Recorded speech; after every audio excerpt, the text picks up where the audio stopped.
Updating the shipping status is not just a formality, it builds trust with your buyers and enhances your seller reputation. First, let's get you to your sales page. Open your Depop app and navigate to the Selling section. Now, select the item you want to mark as shipped from your sales list. This is crucial for the next steps. To keep your buyers informed, enter the tracking number and any shipping details. It makes their experience smoother.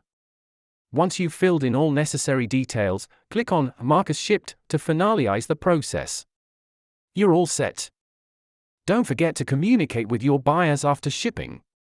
Send them a brief message with shipping confirmation and tracking info. If you encounter issues, make sure to check your internet connection and app updates.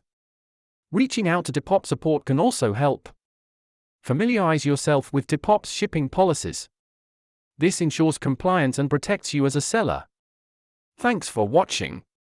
Remember to stay updated with new features on Depop to improve your selling experience. Happy selling!